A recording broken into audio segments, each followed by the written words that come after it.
Tapos na-assign ako sa Fortis RB. Napunta ako sa Bravo Company under kay Lieutenant Robert Edward M. Lucero. Ang pinakamalaking kwan ko noon, yung nag-reinforce kami sa Makunakon. Nagsimula kami dito sa Mariano, sa Disulak, papunta sa Makunakon. Bali, kinan namin yung Sierra Madre. 11 days na nilakad namin papuntang Makunakon. Doon, nagkakuan kami doon, yung kwentro. Nawalan kami ng isang baril dahil sa hindi malaman noon. Tapos, hinirlip kami ng chopper papuntang Disulap na naman.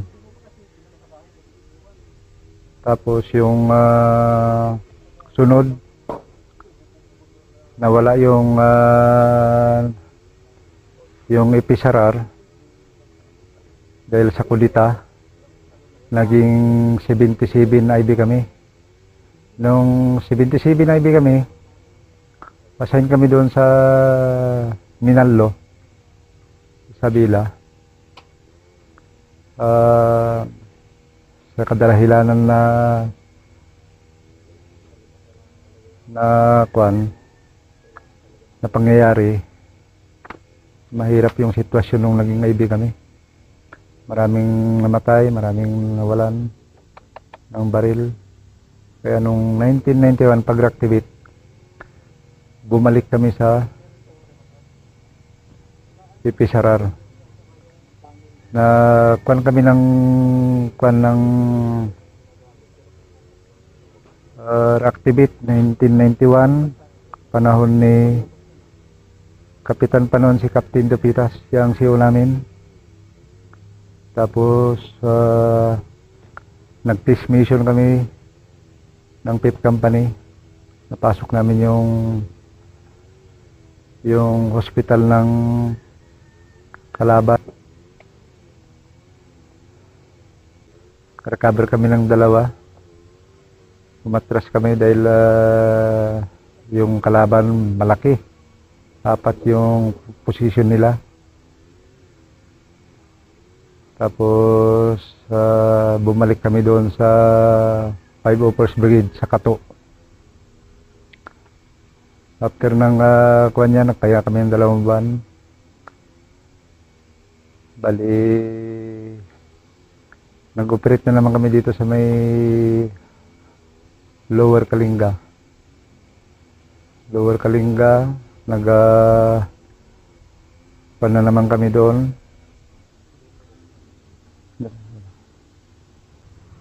Bumalik kami sa Kalinga. Nag-operate kami December 31 1991, alas 3 ng hapon, may papasukan kaming kampo. Body namin yung 65th Bravo Company ng kay Lieutenant Imbang. Lieutenant pa siya noon, iwan ko lang ngayon kung colonel na. Tapos sa kadahilanan na pumalpak yung kwan ng Obitin, hindi denied ng MD-520. Isang ikot lang yon, 2 binagsak na tag 250 pounds. Kami yung kami yung nabagsakan. Lumipad si Lit de la Rosa. Tapos si Master Rosalim, siya yung gunner namin noon. Ako yung radyoman. Pinaputukan niya ng ng 60, binanatan din kami ng 50. Instruction ni Sir noon, yung IXO namin, harasin namin yung brigade sa 501st. Instruction ni CEO, si Captain Dupitas, bumalik kami sa barangay at doon na kami magbagong taon. Tapos bumalik na naman kami sa sa Kato. Nung bumalik kami sa Kato, pumunta kami ng ng Kalinga, Upper. Doon na naman kami nag-operate. So hindi naman na successful yung operation noon. Kaya bumalik kami. Tapos 1992, nag-schooling ako ng Scout Ranger. Tapos nung sumaludo kami kay Captain Pahi na kung pwede makalapit kami sa Cotabato. Nung sinabi niya ni Captain Pahi na sige, 1 class lang. Pag maka 1 class kayo, doon na kayo mag-report sa 6 company. Nung natapos ko ng 1992, nag-isar class, bumalik kami sa unit, saludo kami kay Captain Pahi. Tapos, dumiretso kami doon sa 6 company, doon sa Pigkalagan. Panahon ni Captain Labitan pa noon. Doon nagsimula na yung matagal na enkwentro namin dyan sa nagsimula kami dito sa ang platoon leader namin noon, si Colonel na siya.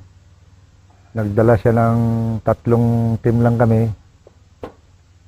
Ang kalaban namin is 1,000 plus.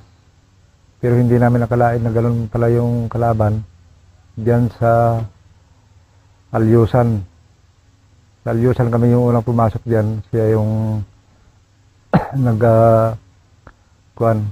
ang namatay noon 6 ang patay namin.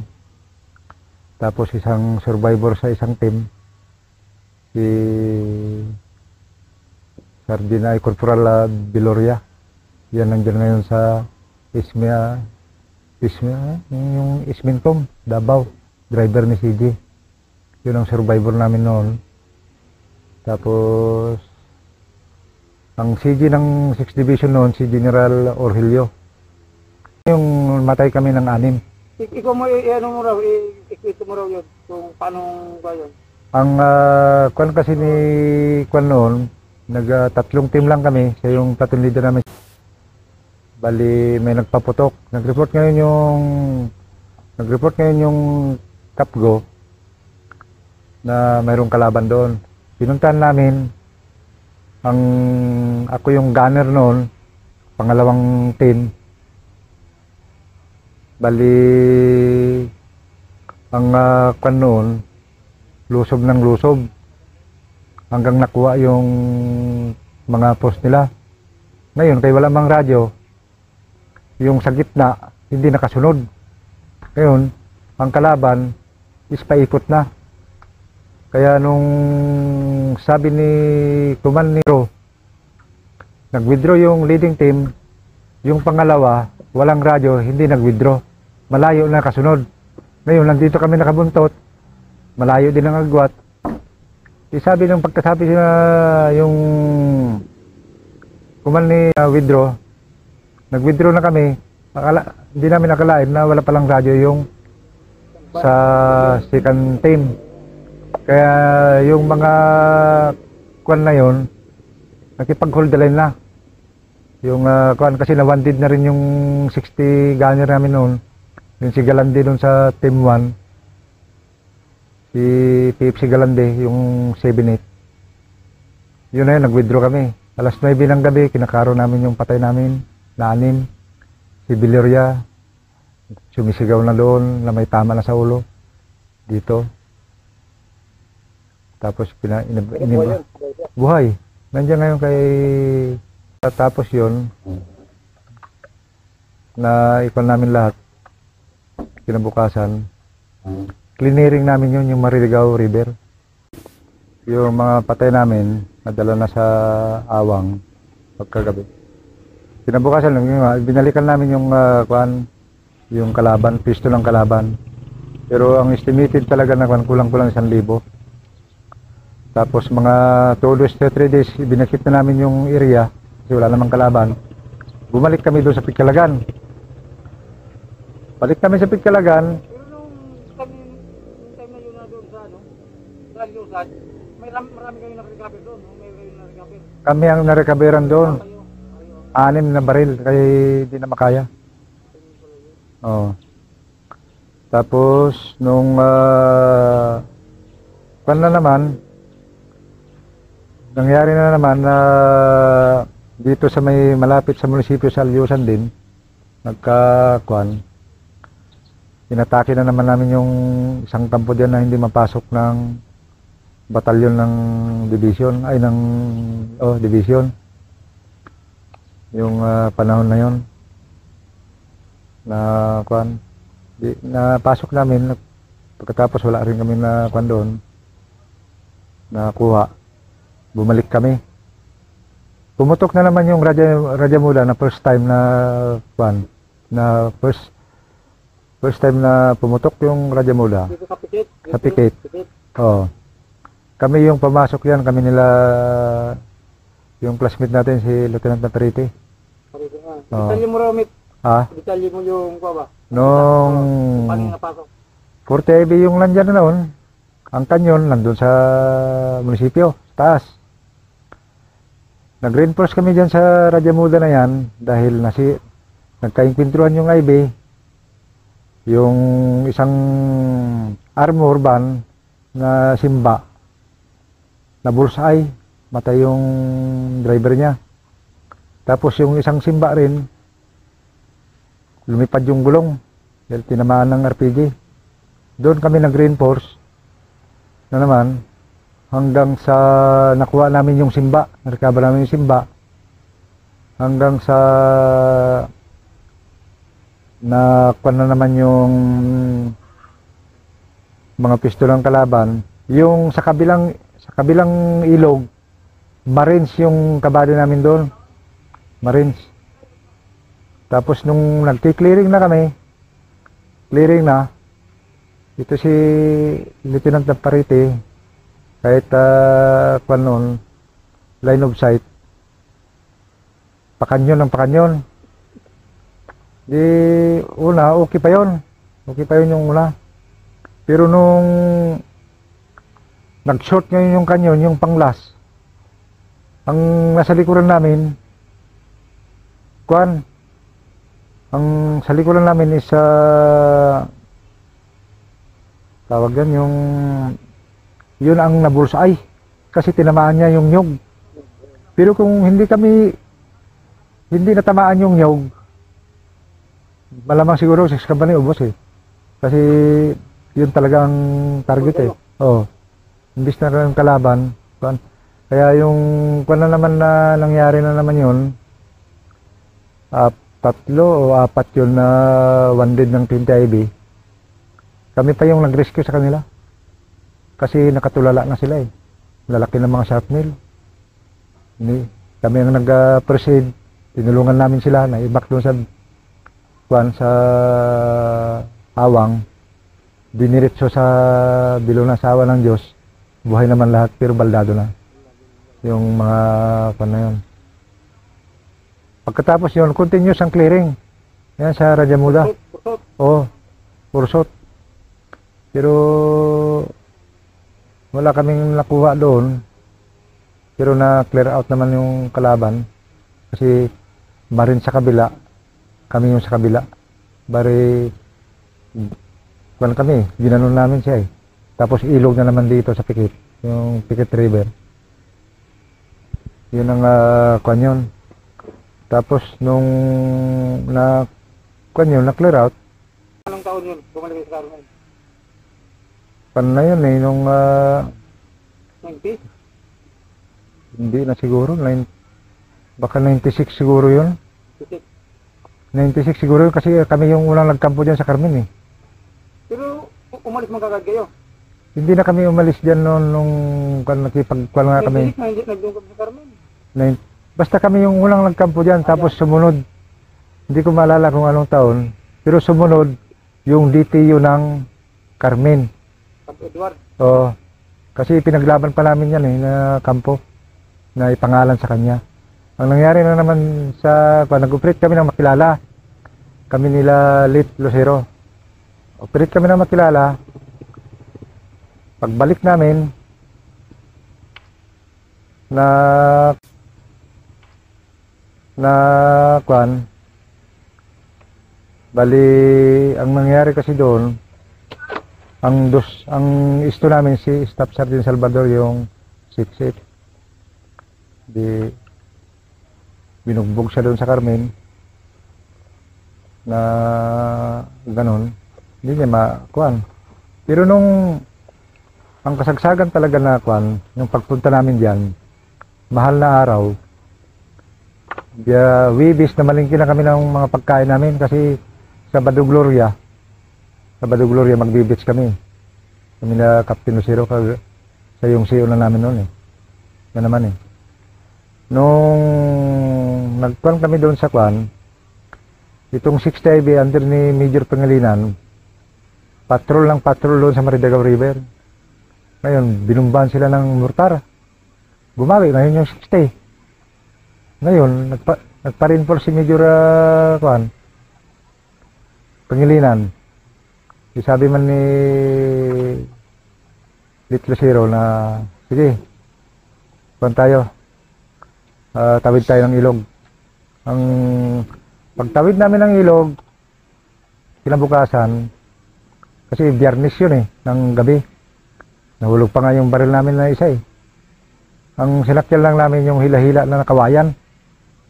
Bangka, hila-hila lang yun para makatawid kami. May buwan, nung nakaakyat kami sa taas, kita kami ng kalaban. Gabi, alas 7 o alas 8 yun, maliwanag. Hindi namin makita siya. Bumaba kami sa Nyugan. Bali, isang platon yung kami doon sa taas kay Little Zero. Tapos yung isang platon nandito sa baba. Si Lieutenant Durante, si Paler, yan ang kasama niya.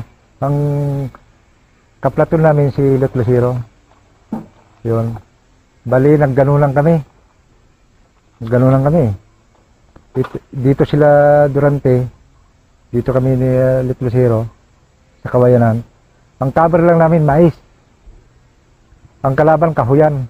Ang nangyari, ang 60 IB dito na siya. Oh, pagkatapos ng kwan ng kinabukasan alas 5, bakbakan na kami. Pagkabakbakan yun, umatras yung 60 IB. Di, ang kwan yan, ang concentrate namin, pag ganun, at saka pag ganun na, isang platon lang kami. Yung nandito, bumabawi na rin yung nandito. Di, sila Durante at saka si Paler, gumaganon na rin sila. Kasi dapat isang ganunan lang. Sana. Hindi na makaya. Ngayon, sabi ni Kuan na, sige, assault. Di, puro assault na. Para makuha. Ngayon, ang nangyari na naman, namatayan kami ng isa na doon sa platon ni Lieutenant Durante. Si Kuan, Little Zero, may dala-dala kasing Kuan yun eh, bungo na singsing, hindi niya nadala. Ngayon, nung nag-assault kami, lumuhod siya, nag-change mag, sniper yung nakatama sa kanya. Kasi kami yung magkakasama eh. Noon.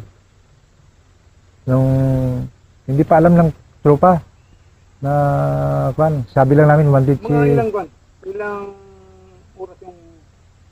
Matagal, hanggang alas 5 to, mag-alas 11 na kami nakuha yung kanya. Walang reinforce niya, walang nag-reinforce. Walang nag-reinforce, Kuan lang ang nagkuhan sa amin. Chopper, MG. Matagal. Ang nag-reinforce sa amin, yung mga stroke ng 96 sa DTO, sa yung first time na galing Tanay na Kuan, sila na yung kumuha. Nung pag-pinch-mag ni Little Zero, yun na, tama na siya. Dito. Tama na siya.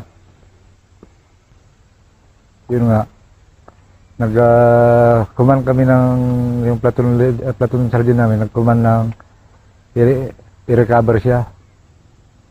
Kasi natumba na siya eh. Ngayon, ang inipon namin, kwan na yun, yung apat na 60 gunner sila, Pepsi Flores, Gourmate, hindi ko lang alam yung dalawa. Pinagsabay namin yon. Tapos dumating yung MJ, sabi ng MJ, yung isa magbo-volume fire sa taas, yung palibot, tapos yung kwan, yung isa nagbo-volume fire rin pababa. Kami lahat volume fire para makuha siya. Ngayon na Grabe talagang kalaban. matindi talaga ang kalaban kasi parang umiikot na sila eh. Ikutan na kwan na yon. Kasi magkakabilaan na, hindi na namin alam kung saan yung kalaban na eh. Dahil sa yung 20 IB ay 60 IB under kay Major Pangilinan, umatras na rin sila. Bali kung tutuusin mo, masasandwich na kami doon eh. Kaya nung nakuha lang namin, hindi na isakay siya, pero nakuha lang namin na sa area. Ngayon, nung pagkatapos yun, inalis na namin siya na pinakuha namin yung stroke ng DTO. Sila yung kumuha na, binitbit. Umalis na kami dun sa area. Tapos pinabomba na namin ng 155. Binagsakan na yan ng mga kuwan. Yun na yun, yung nangyayari na yun. Bumalik kami sa kampo. Tapos nung pahinga ng isang buwan na naman, ang nag-take over na noon si Captain Aparite. Kapitan pa noon si Captain Aparite. Na kuwan na. Oh. Kasi kagaling siya ng schooling.